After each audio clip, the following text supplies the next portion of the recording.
did you fight that was a friend of yours and you had to go in there and kill him? This is business. Yeah. If that was my mother, I have to decimate her as well. Yeah. This is business. I love you, man. I just love being with you. Well, I love being with you as well. Yeah. It's both ways. Yeah, I know. And I feel that from you. So, how many of you have been a fan of Mike Tyson for years? Oh, God. How did you do that, dude? Do you know? What did you do? What did you do to create? Because everybody loves Mike Tyson. I died in front of people many times. And it appears that I resurrected myself, I guess. So talk to me about how do you die and then resurrect yourself? Well, because everybody needs to know how to do that. Well, it starts off like this. You lose everything. Everybody you loved, everybody you thought you loved, and you start all over again. But this time, I'm starting with experience. Before I had no experience, so everything was like, wow, what can I say? It was really difficult.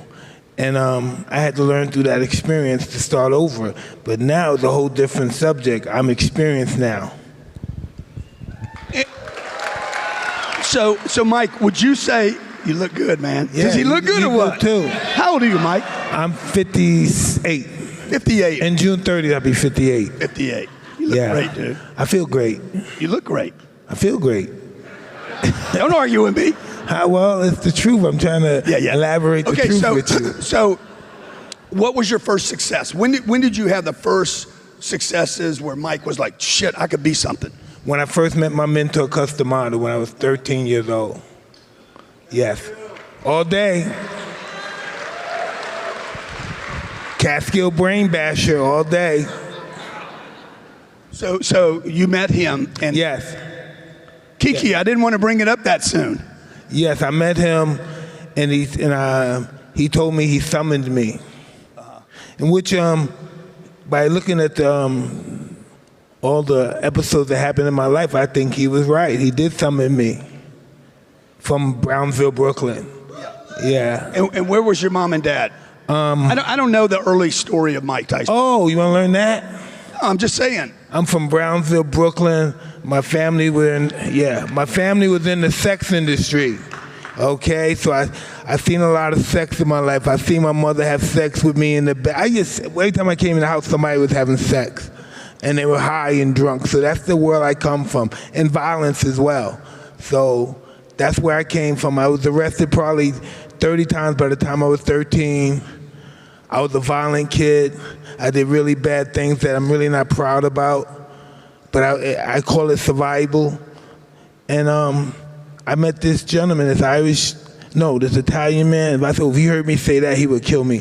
So, I just never met a person like that. He was more like a Roman emperor than just a boxing trainer. And he picked out all the best qualities in myself, and he taught me how to love myself. And so he was like a dad then, right? Big time. He adopted me. Uh-huh. Yeah, he adopted me when I was 16, I think. Yeah, 18. So I lost my dad when I was 10. By the time I was 13, I was in trouble. And I actually asked ChatGPT today, I said, what does Mike Tyson and Grant Cardone have in common? Resilience and overcoming difficult early lives. Both faced significant challenges during their childhoods. I would say yours were much greater than mine. Well, that's relevant. It's the feeling behind it. Somebody could lose a fight and get knocked out, obliterated, and somebody could lose a basketball game. It's the same feeling. We failed. Yeah, we failed. And so when you fail, what does that feel like to you? I can't wait to have another match similar and revenge myself. You do want to? Yeah, all the time. So I was watching you backstage, and you remember that thing that says "Success is your duty." Yeah. Do you agree with that? Because I've heard you talk about whether it's important or not important. Like you've gone through different cycles in your life where you're like, I want it and I don't want it. I don't need it. Well, let me just say this. And this will answer all those questions. I'd rather have a few years of glory than a lifetime of obscurity. Yeah.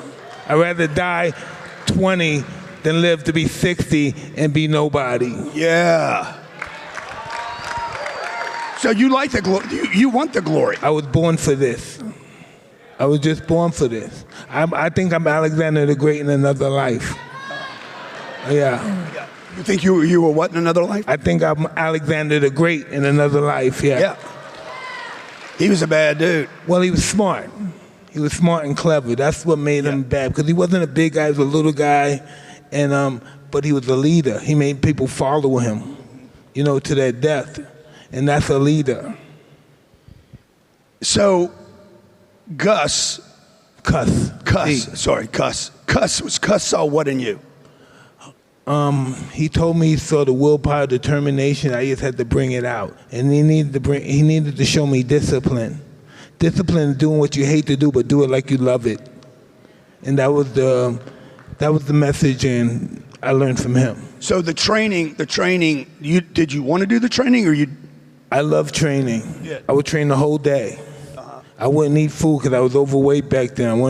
I used to see the fighters on the scale, the guys in the 20s, the 70s, and they'd get on the scale and they're ripped. If they breathe and you see every if they go like this, you see every muscle in their body. And I said, I want to be like those guys. I want to be like that. I want people to look at me and say, hey, he's beautiful. Well, and you got there. Yeah. Dude, when you see those old tapes of you, 20 years old, 18, 19, 20 years old, what do you see? I made a lot of mistakes. You did? Yeah, that they couldn't capitalize on. You saw the mistakes you were making, but they didn't see them? No. Well, like what? I may drop my hand when I punch a little bit or something like that. I may just come in without jabbing and moving my head. But dude, you were like undefeated for how long?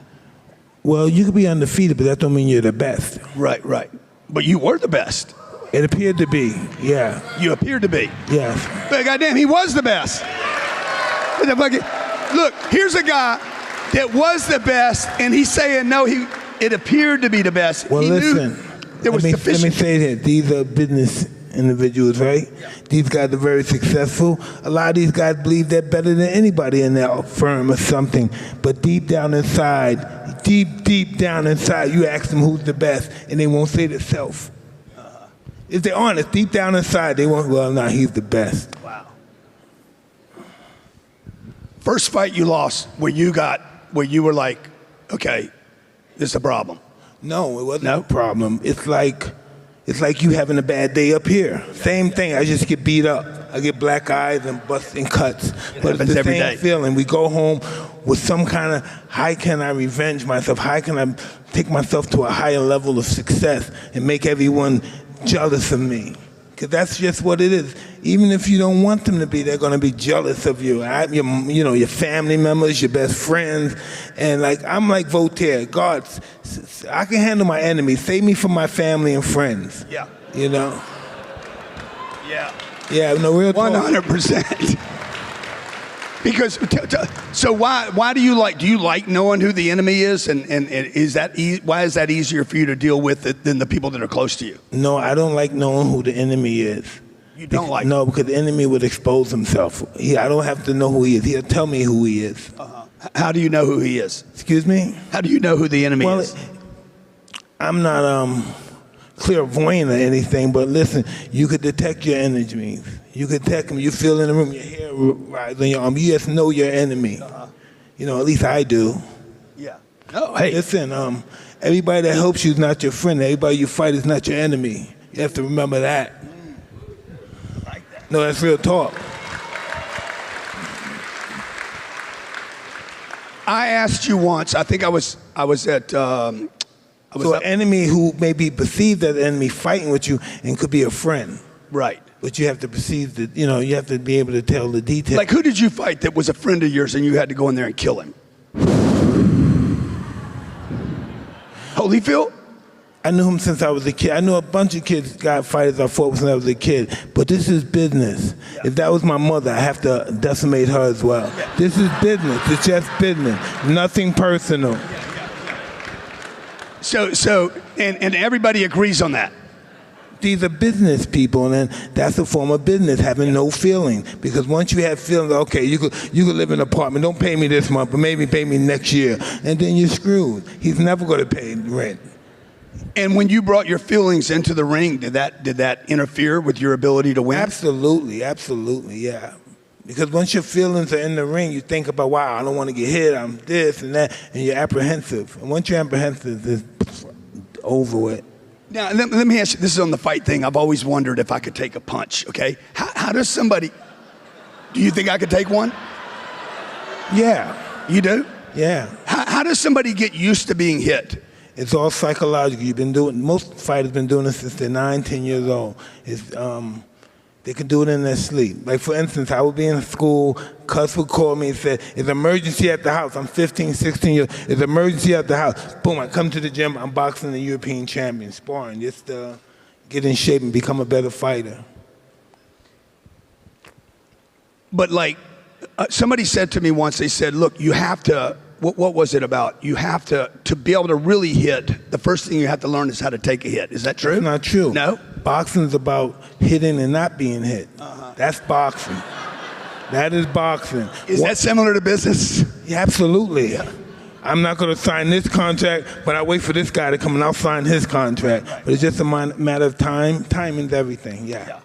So, Mike, what was the height of your career? Like, when you look at your 58 years, like, if you look back and scan 58, what was the highest point? Losing to Buster Douglas.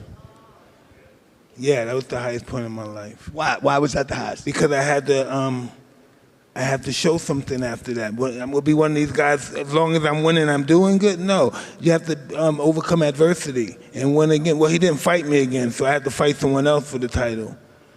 And then the next fight was what?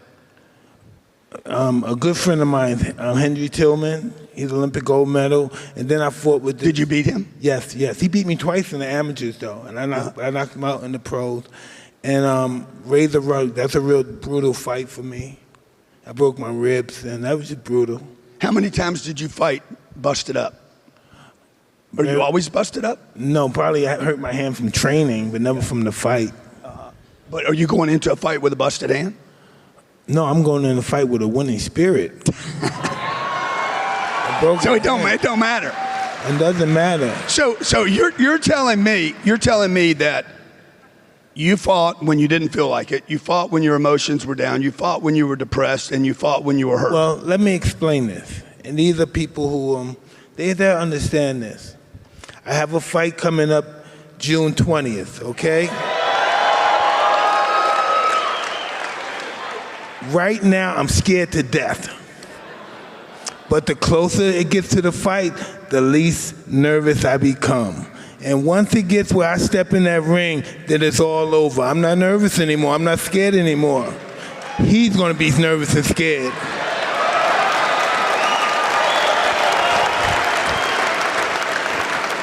Well, I'm hoping that you're going to fuck Jake up. Because if anybody needs to be just spanked in public, that little bitch does. Well, listen, I understand that too. But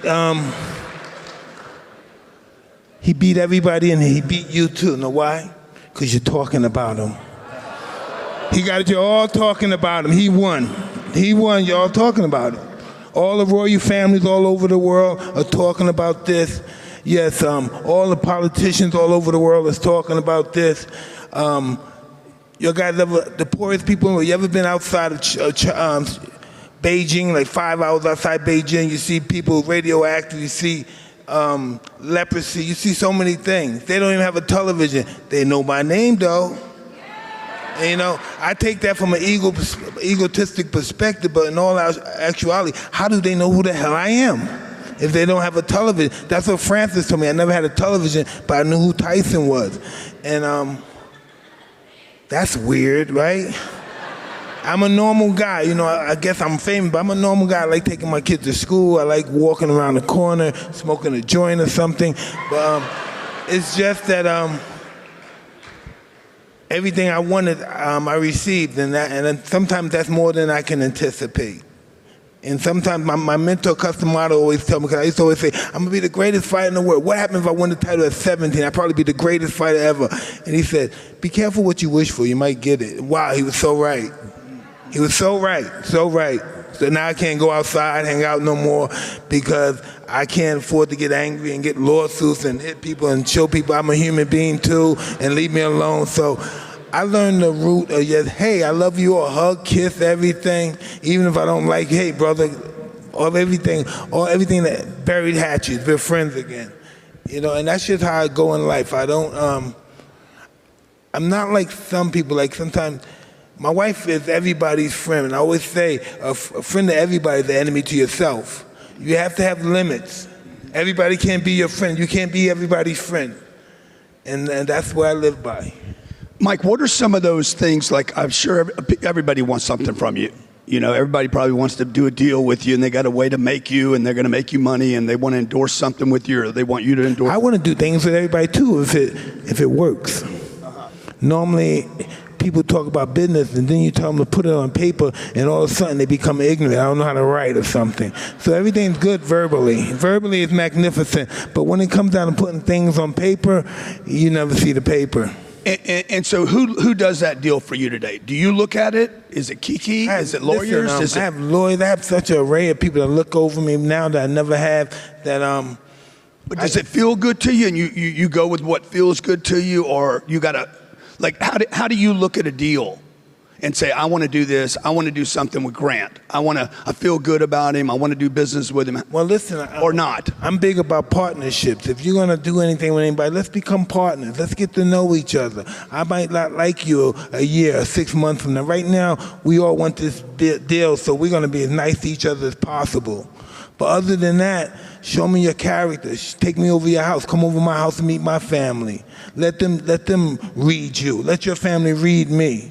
And then if we can become friends from a business perspective, let's do it. If it works, let's do it. If it makes dollars, it makes sense, so to speak, right? I had Tyler Perry here yesterday. You know Tyler? That must have been awesome, huh? Dude, so intelligent, no? He's amazing. Ooh. Okay, so he said he took 7 years to sell his Broadway play. Like, he did it for 7 years, funded it for 7 years before it ever worked. And he said in those 7 years, he was building this what was it? A group that support, a base. How important is that Mike Tyson base, the people that love you, to your brand today? Oh, to my brand? Yeah, to your brand. Oh. It's inconceivable how much they balance me out in my whole situation as far as business is concerned. I couldn't do it without them. As far as the business perspective, I just look at it that I'm the product. I look at life, I'm the product, and how I'm going to sell myself. Yeah. Not how they're going to sell me, how I'm going to sell myself. Yeah. And I always did that. You see yourself as the product. I am a product. I'm the pretty woman in the room everybody wants to sleep with. Yeah. No, serious. I look at myself like that. I really do. Elena, I'm the pretty man all the women want to sleep with. Well, talking to my wife back that's there. Cool too, but that'll get me in trouble if I say that. Yeah. So I keep it to the woman. Yeah, you're right. So, to the product, okay, how important is the marketing of that product?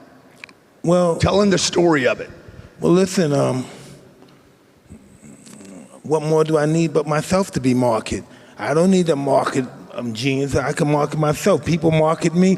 Hey, I'm very fortunate. I'm my own business. Yeah. Because now, if you had not been successful, would you be a business? I can't imagine not being successful. You said something I can't even fathom. I don't even fuck. Stop it. Shit. That's why I love this guy. I was born for this. Bro, you. No, God got me out of the sewer system to do this. I've never seen anybody poorer than my family till I went to Africa or Mexico. Other than that, I'm the poorest person I ever met in my family. You think it was destiny? Absolutely. Or do you think you went and grabbed it? No, I think it was ordained by God. No doubt about it. I don't think much of myself. But what if you wouldn't have done the training? Mike? Excuse me? What if you didn't do the training? What if you didn't show up for the fights? What if you didn't win? It was all involved with the package God gave me. This is what you're gonna do, Mike, and that's what I did. No, really. What's wrong with you, man? Well, I need a prediction. I didn't get a prediction on Jake. What happens? Hey guys, it's gonna be interesting. I'm sure you're gonna enjoy it. I need a prediction. Mike Tyson successful, victorious. You know, today is my I'm trying to holy I'm trying to holiday. get a clickbait. This is I'm trying to get- Ramadan, so I can't say what I truly feel. No, Part because of the contract? no, it's my contract with God for 30 days. Oh, really? Tell me about it. Well, it's Ramadan. You know, we have 30 days fasting, praying, and no disrespectful stuff come out of your mouth and all that stuff. That's why I can't say what I'm gonna do to Jake, really. Right now, Okay. But you're going to be successful. absolutely, I Good. see that happen. Yeah. You told me once at your house, I didn't finish the story. I said, Mike, what made the difference? And you said, a mentor. Absolutely. Without a mentor, if you have a bad mentor, you're going to be a bad student. If you have a good mentor, you have a good student. That's what I believe. And had you not had had Cuss not come along? No, it's never. It can't be like if I didn't have it. It was meant by God. It's not going to happen. I don't even think like that. No, this is what happened. I don't look at myself as failing. If I wasn't with Cuss, I'm going to fail. But would there have been somebody else? No, I'm ordained by God to meet the master. The master. It was no fair to the other fighters. I had the master. It was really unfair. So that means me and you are supposed to be together right now. Absolutely, 100%.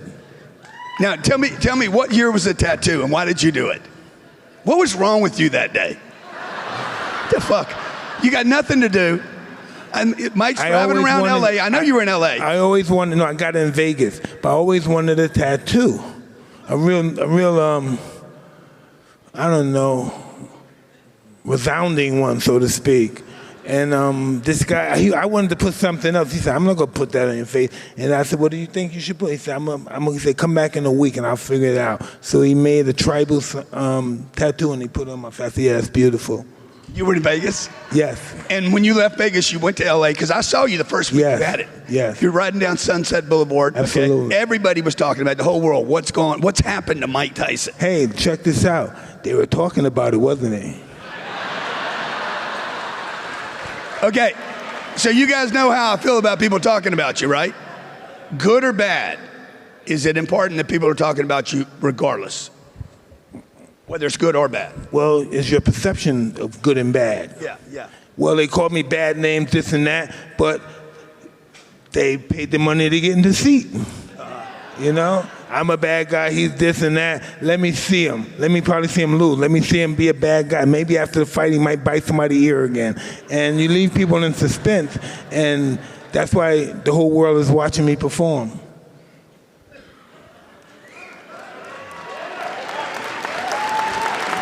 What advice would you give people here? Because I see you as a very authentic, transparent, like, no, you're not putting any kind of like, you're Mike Tyson. Okay. Like you're yourself.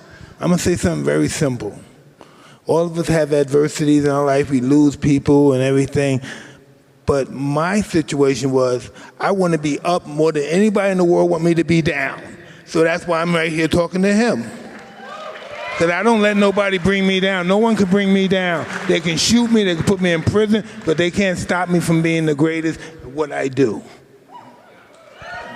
And how important should the people in the room make that a goal to be Well, that's going to be very simple. Don't give up. You know how many disappointments these guys had before they got in these seats? And the ones that didn't get in these seats that gave up, they know those people too, huh? Y'all know the people that gave up too that should be in the seat with you. But that's what, always the best don't always accomplish what you think. He's not always the winner. The best is not always the winner. That's what I realized in life. I realized that in life. Because he's better than you, that don't mean he's going to be the winner. You're saying the most talented won't always win the game. Not always, no. Do you think you were the most talented? No. You don't? I think I was the most hungriest. I wanted it more than anybody. I wanted success more than I wanted my happiness. Really. Wait, say that again? Just say I wanted my success more than I want my happiness. I would give up my happiness to be me. Unfortunately, I didn't have to do that, but I would. Now, in that first 20 years, I mean, you made a lot of money. Yeah. What happened to that money? You and I talked about it at Cardone Capital. I blew it all. I had so many girls. I bought houses for them. I bought cars for them. And for my friends too that worked for me, I bought a house. I was a maniac. But how many people you know could blow money like that for 20 years? No, really. No tax paying and everything. Just 20 years ago. You pay gone. taxes? No fucking way. Why would I pay taxes? Are you out of your fucking mind? God damn. Oh, sorry, guys. Sorry. He said something. Pay taxes? Well, back then, taxes, I didn't understand taxes. I didn't care about them either. No, listen. Yeah, go ahead. I just knew I'm gonna make. Listen, if I went busted, I'm out on the street, I'm on cocaine, I may have one leg, I'll do it again. I'll make that money again. Because once you do it one time, you could do it over and over and over again. Now, do you look back on that? Okay, my kids are watching backstage. Yeah. Okay, I went from 15 years old to 25, train wreck, 10 years, stupidity, complete sewer, streets, terrible. Made a lot of mistakes. If I could go back and reverse those 10 years, I would. Would you reverse yours? If you could. I think about that sometimes. I think about the ex-girlfriends I had, they're prestigious and all that stuff. I think about the money I made, and without that, I wouldn't be me today. Yeah. So I have to accept that in my life. But when you come back, you believe in the comeback? You believe you're coming back? Absolutely. I believe I'm coming back. Absolutely. For sure. So, would you do that again, though, next time? Well, no, I wouldn't do that. But trust me, I would give a lot of people money and stuff, but I wouldn't wreck my life like I did, you know. But this is the interesting part. This is the very interesting part that I found out about myself that I didn't know. People looked at me. Don't matter if I have money or have billions of dollars, I'm still Mike. I've always been treated without any money, homeless, the way I was treated as the champ. I've never been treated less than who I was when I was champ. So the money didn't make you any different? No way. The only thing that bothers me about the money is that I lost everybody I loved and care about over it. Over my money, I lost the people I love more than anything. Now they're attacking me. They can't get money no more. But anyway, I was just saying, this is how people work. And I'm sure you guys have that too. Somebody you may have been taken care of, and it must have been, it had to be time to stop, and they still want to be taken care of. You know, and it's funny that human nature is like that. One man wants another man to take care of him as if he's his girlfriend or his children. And that's out in the world too. That's something we have to deal with as well. How important has money been to your game, though? Like, what would you say the importance in the money and the stack of things that are important? Happiness, family, health? Yes, my health and my family. That's my bane, you know. My job is to just take care of my family. You know, sometimes me being who I am, it's a narcotic. It's contagious. People get hooked on. You may have your daughter, you may have your mother, you may have your wife, you may have your uncle. They want to be famous now. Yeah. All right? So I put my daughter through this test. In order to do this stuff, you have to be ready to give up a lot of stuff. Like, she may have to be ready to stop hanging out with your daughter in order to accomplish her success. To understand that people only want to be with you if you're successful. You know, now if you bombing out, your friends who you have now, they don't want to hang out with you. They want to be with winners because they're winners. And that's how I do. I stick with the winners. I don't stick with the losers anymore. And what would you say to me and to the audience and to the hundreds of thousands of people online about cutting the losers out? Well, listen, look at this. This is what I learned. If these people don't have a purpose in your life, then what the hell are they doing in your life? Right? If they don't have a purpose, why are they in your life? Why? What are you doing? Some people like strays or fleas, so they can't help it. You know, some people had fleas and they still itching and they want guys with fleas with them or women with fleas with them. And that's just some lack of love stuff. You know, I found us self-love is not buying yourself a Rolls Royce. Self-love is buying somebody else a Rolls Royce.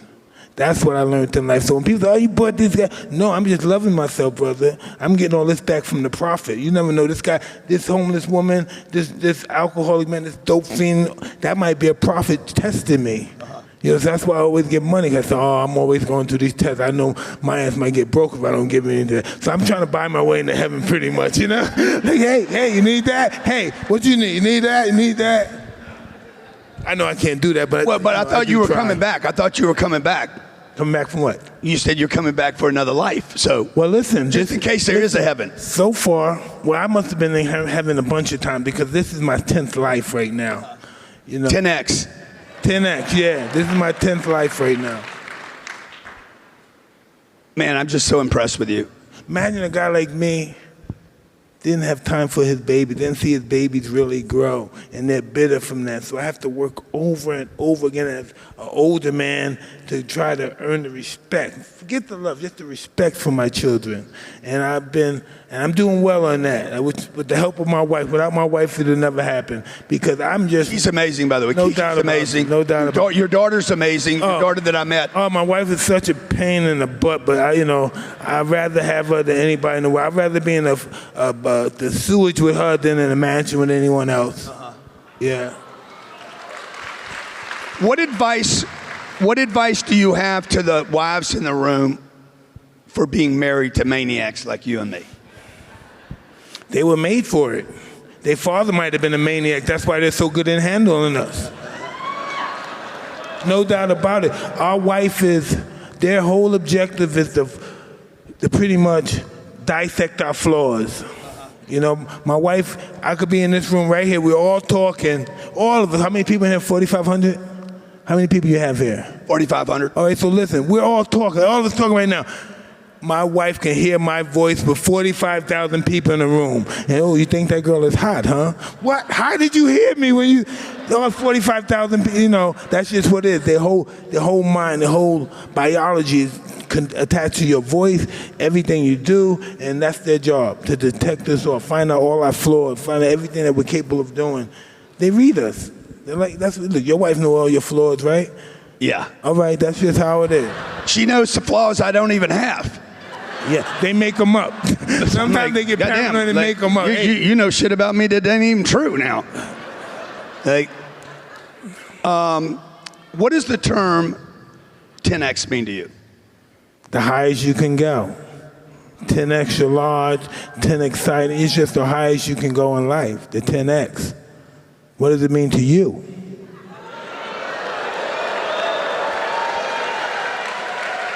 We're listening, come on. We want to know, right? Well, I'm looking at 10X right now. Huh? I'm looking at 10X right now. No. Mike Tyson. No, don't blame me. No, you. What is 10X? Mike, 10X means you created it. 10X is a ripple. It's a ripple effect. It never ends. It keeps expanding. Like your career. Like, see, to me, Mike Tyson is not impressive because he had a boxing career, but because he's had, 45 years of success. And failure, and success, and failure, and success, and failure, and never quitting. Failure never stops. You never stop failing, you never stop rising. It's just the way life is, up and down, up and down. But do you think, but at the end you're going up. Yeah. You're not really going down. Like, no, it's not a roller coaster. Exactly. You agree? But this is what I've learned too from people. The distance from the Rolls Royce and the gutter is just one step. I could always make them a step. That one step could put me back in the gutter. Do you worry? But you're not careful about the one step. Oh, yes, I am. You are? Yes, I am. Okay. But it seems to me like you live pretty free. Like you're not too worried. You're not worried about going to the gutter, though, right? No, but now that I have a family and a wife and my babies, and I don't have to be there no more. Yeah. You know, and now it's time for me to make sure they don't slip and go down there. You know, because they're not going to be able to survive what I survived. You don't think they will? You don't What I think they will? survived will kill most people. 100%. Now, what advice would you give my two girls back there? Excuse me? What advice would you give my two girls? To listen to you and her mother. Listen to me. What advice would you give Grant Cardone? Just that you're beautiful and keep it going, brother. You know, as far as this concerned, as far as 10X, this is your business, you're flawless in that. But look, you know, we have to look at other parts of life where we're not that perfect at and develop them at the same degree that 10X is.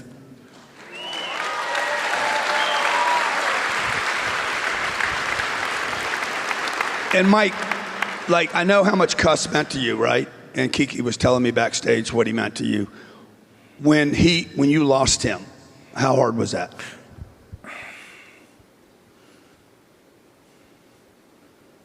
It wasn't good. I was a young kid. I was 18 years old that happened.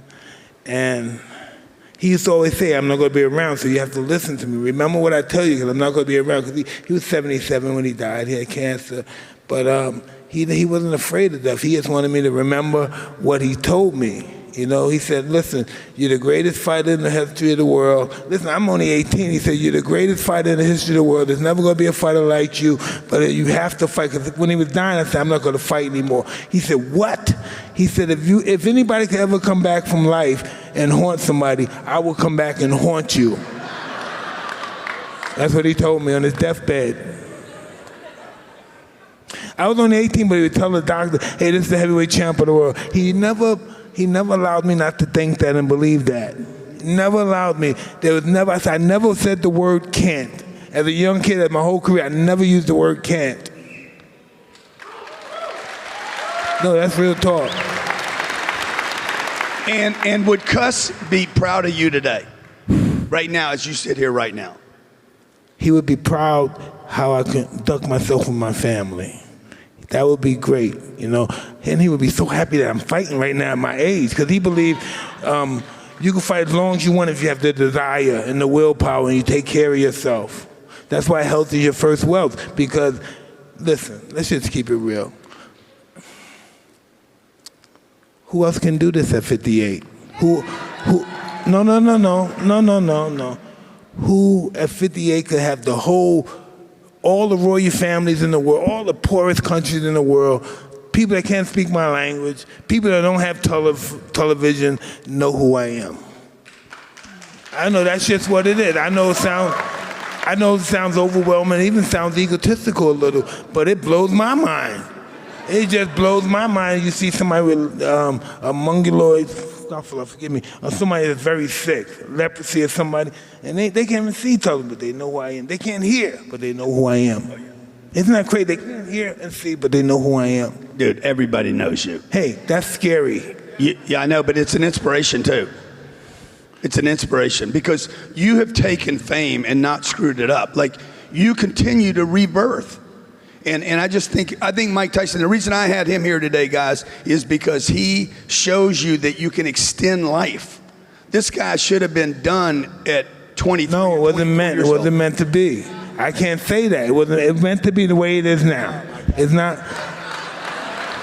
I can't. I know, really. Now, how many of you think he made it be that way? Come on, man. No. Listen, man. It has nothing to do with me. It's all has to do with God, Allah. It has nothing to do with me. But you did it. Huh? But you did it. He designed me to do it. Okay. Everybody always takes God. Without him, without the energy of God, I'm nothing. The universe of God, because I don't know if he's a woman or man, but the universe of God, the universe picked me out from the sewer system, cleaned me up, and still dirty though, but cleaned me up. And say, this is who you're gonna be. Your family, you live a disgraced life, so I'm gonna make you supersede your disgraced life into a happy life. You know, 'cause at first, when I met Cuss, I was ashamed. I was ashamed of my family. I was ashamed of how I've lived like a pig, an animal, condemned building, just a monster, watching people die, watching people get raped in the hallway.